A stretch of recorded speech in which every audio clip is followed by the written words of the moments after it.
After studying this chapter, you should be able to understand the basic structure of the Act, amendments made to the Act, the date of the provisions of the Act coming into force, territorial application of the Act, basic nature of the Act, objects of the Act, how the objects of the Act are promoted and protected, who a consumer is, the kinds of protection a consumer needs, rights of a consumer, how the speedy redressal of consumers' disputes is ensured, the different forums and their jurisdiction for redressal of consumers' disputes, different aspects of complaints. Now we will discuss upon the basic structure of the Act. The Act contains 47 sections divided into 4 chapters. The first chapter titled Preliminary Contacts, 3 sections from section 1 to 3. The second chapter titled Consumer Protection Councils contains 7 sections from section 4 to 8b. The third chapter titled Consumer Disputes Redressal Agencies contains 30 sections from section 9 to 27a, and the fourth chapter titled Miscellaneous contains 7 sections from sections 28 to 31. Next, the amendments to the Act. This Act has been amended twice, first in the year 1993 and secondly in the year 2002. The date of the Act coming into force. The Central Consumer Protection Council, also referred to as the Central Council. The important aspects of such council are as under. 2.1 Constitution of the Central Council, subsection 2 of section 4 provides for the following constitution. A.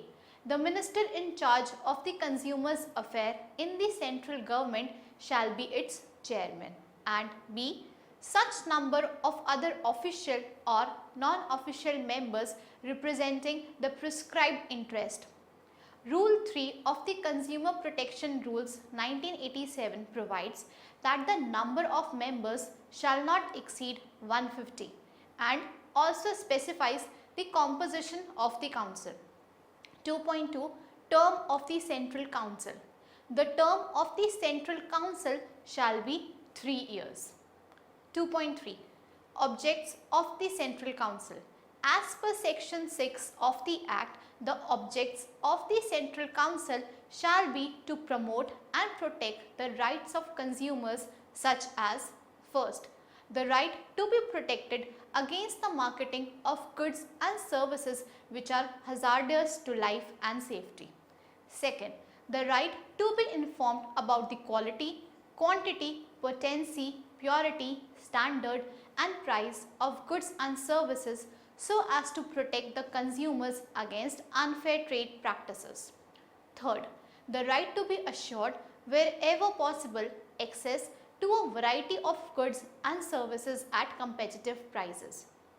Fourth, the right to be heard and assured that consumers' interest will receive due consideration at the appropriate forums.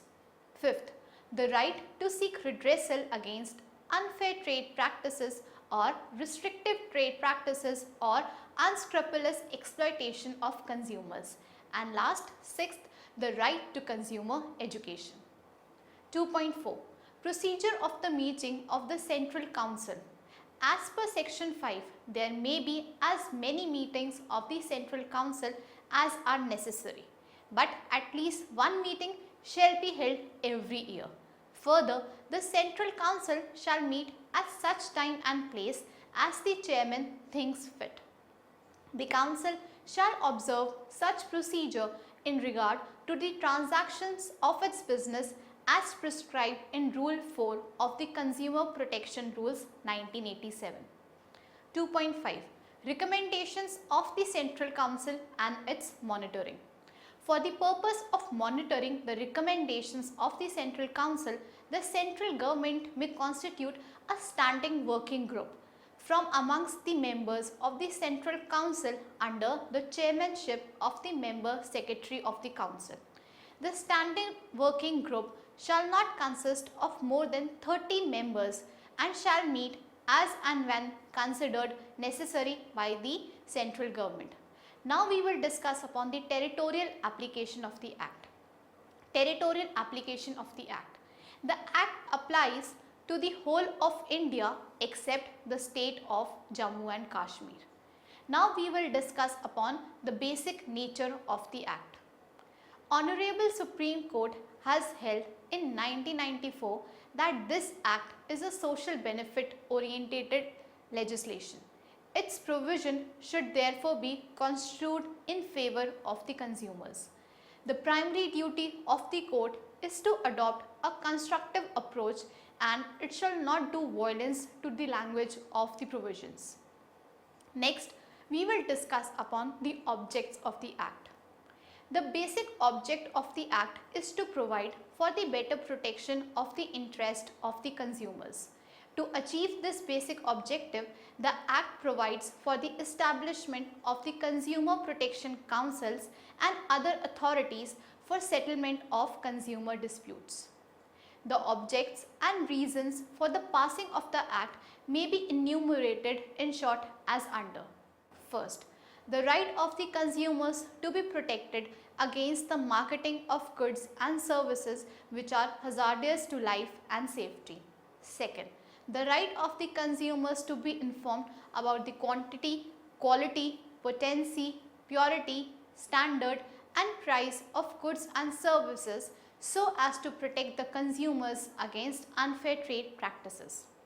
Third, the right of the consumers to be assured wherever possible access to a variety of goods and services at competitive prices. Fourth, the right of the consumers to be heard and assured that consumers' interest will receive due consideration at the appropriate forums.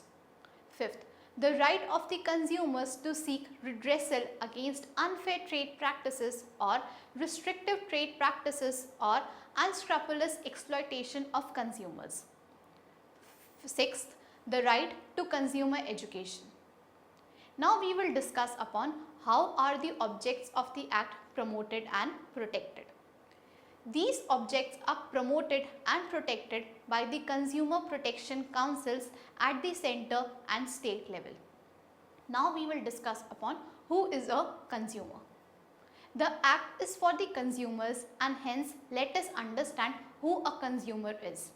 As per section 2, 1D of the Act, consumer means any person who buys any goods for consideration which has been paid or promised or partly paid and partly promised or under any system of deferred payment and includes any user of such goods other than the person who buys such good for consideration paid or promised or partly paid or partly promised or under any system of deferred payment when such use is made with the approval of such person, but does not include a person who obtains such goods for resale or for any commercial purpose, or hires or avails of any services for a consideration which has been paid or promised or partly paid and partly promised or under any system of deferred payment and includes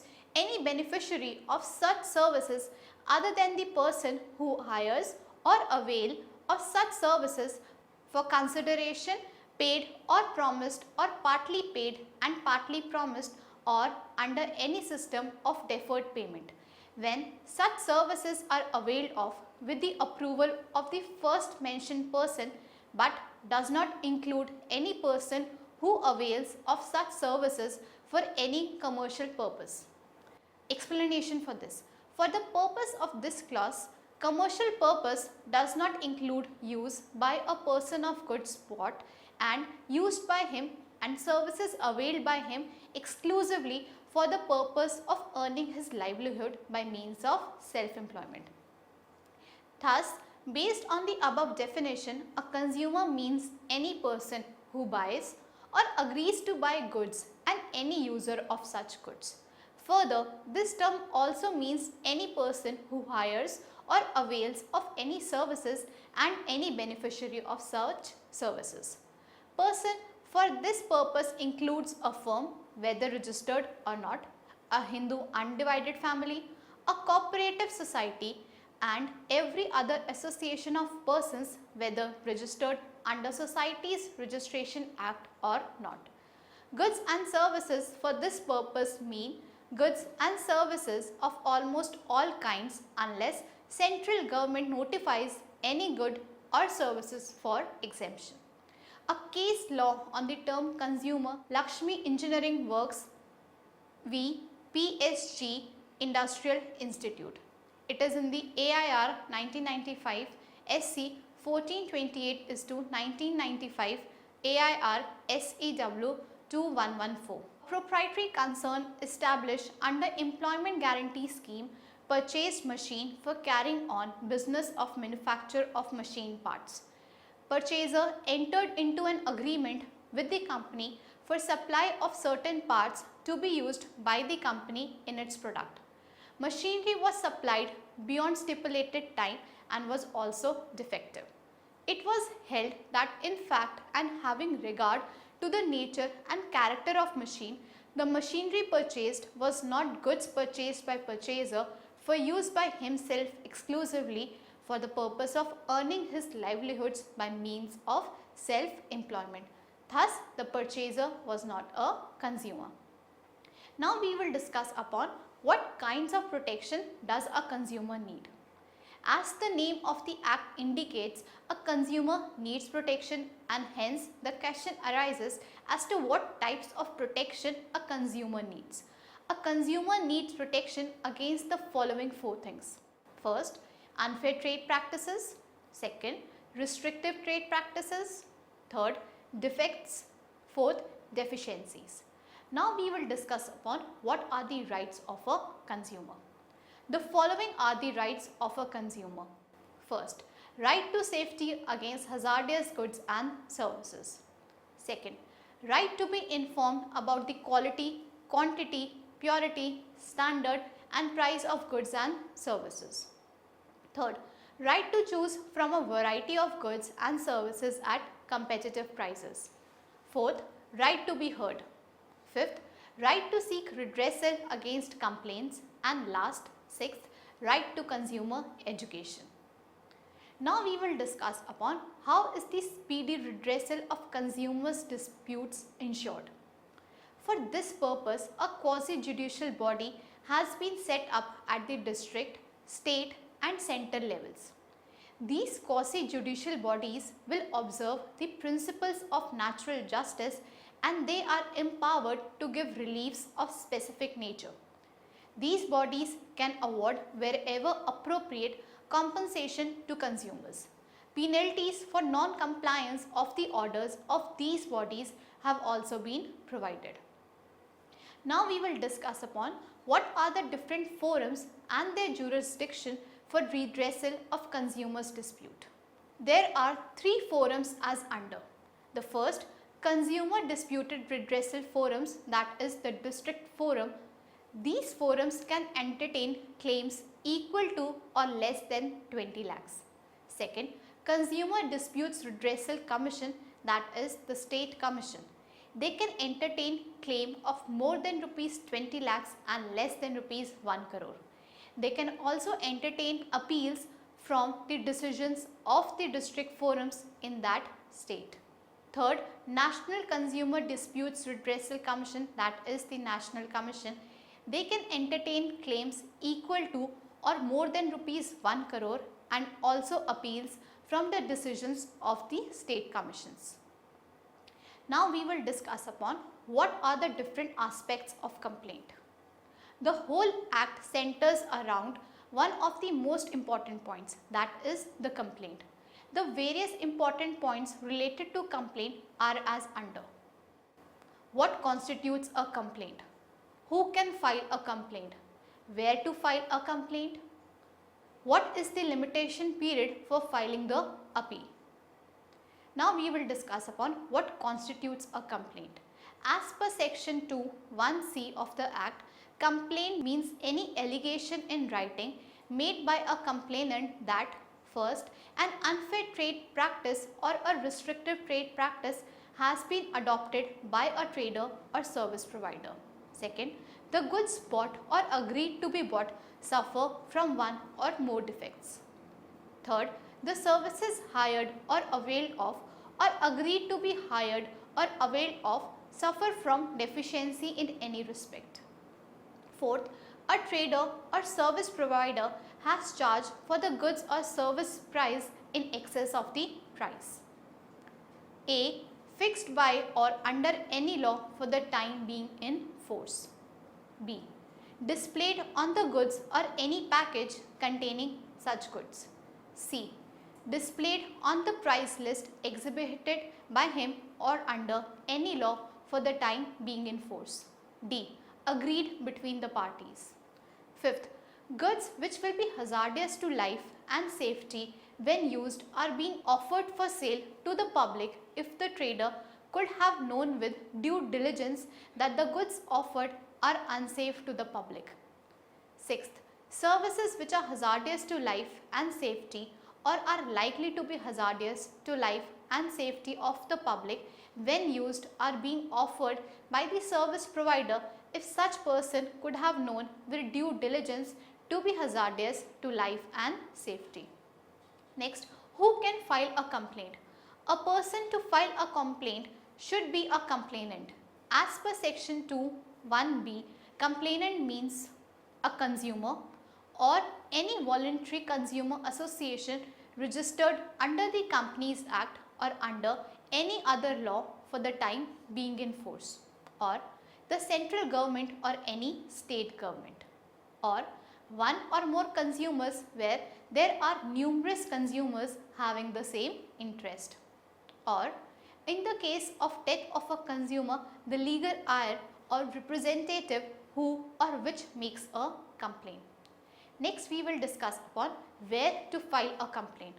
A complaint can be filed at the appropriate forum depending on the value of the claim made as mentioned above. Next, how to file a complaint. A complaint may be filed by the complainant by means of an application which should be accompanied by the following essential information. A. Name and full address of the complainant. B. Name and full address of the opposite party. C. Description of goods and services. Let us now summarize our discussion so far. The basic structure of the Act. The Act contains 47 sections divided into 4 chapters. The first chapter, titled Preliminary, contains 3 sections from section 1 to 3. The second chapter, titled Consumer Protection Councils, contains 7 sections from section 4 to 8b.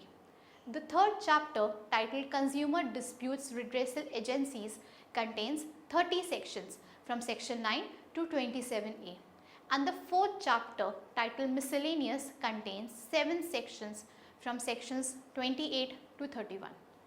The Central Consumer Protection Council, also referred to as the Central Council. The important aspects of such council are as under. 2.1. Constitution of the Central Council, subsection 2 of section 4 provides for the following constitution. The minister in charge of the consumer affairs in the central government shall be its chairman, and such number of other official or non-official members representing the prescribed interest.